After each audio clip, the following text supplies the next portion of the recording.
এটা প্রথম মালিক আমি, প্রথম থেকে আমি ইউজ করতেছি। সো এই গাড়ির খুঁটিনাটি একদম গোড়া থেকে শেষ পর্যন্ত সব কিছুই আমি জানি। এই গাড়ির কোনো অ্যাক্সিডেন্ট হিস্ট্রি নাই। আমি এই গাড়িটাকে এতই মায়া করতাম যে আমি সবসময় এই গাড়িকে সিরামিক কোটিং করে রাখছি যেন কখনো দাগ না পড়ে। আর দাগের জন্য আমি সবসময় হচ্ছে আপনার অনেক মেনটেন করতাম। মানে আমাদের টিমে অনেকগুলো মাজদা MX-5 আছে, অলমোস্ট 15টার মতো। সবাই জানে যে আমার গাড়িকে আমি কতটা ভালোবাসতাম আর কতটা মেনটেন করতাম। মানে এখন মানে বলতেই হচ্ছে যে আসলে সবগুলো মাজদা MX-5 এর চাইতে আমারটা আমি অনেক হাইলি মেনটেন করতাম। এটা আমি কনফিডেন্টলি বলতে পারি, বিকজ আমি আমার গাড়িকে ভালোবাসি।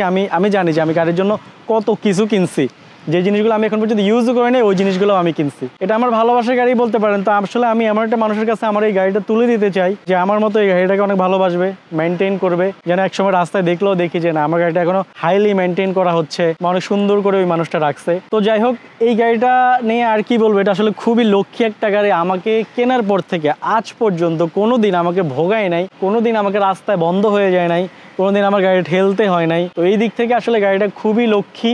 আর মাইলেজ নিয়ে যদি কথা বলি, আমি এর আগে একটা ভিডিও বানাইছিলাম যে আমার এই গাড়ি আমাদের যতগুলো MX-5 আছে সবচেয়ে বেশি মাইলেজ দেয়। আমি জানি না, অনেকে আবার এটাকে বলে হাইব্রিড গাড়ি, আমাদের বন্ধু বান্ধবরা আমাকে মানে মজা করে বলে। তো যাই হোক, মাইলেজের দিক থেকেও আমি বলবো যে আপনি অনেক স্যাটিসফাই হবেন। হাইওয়েতে আমি 18-19 পাই নর্মালি।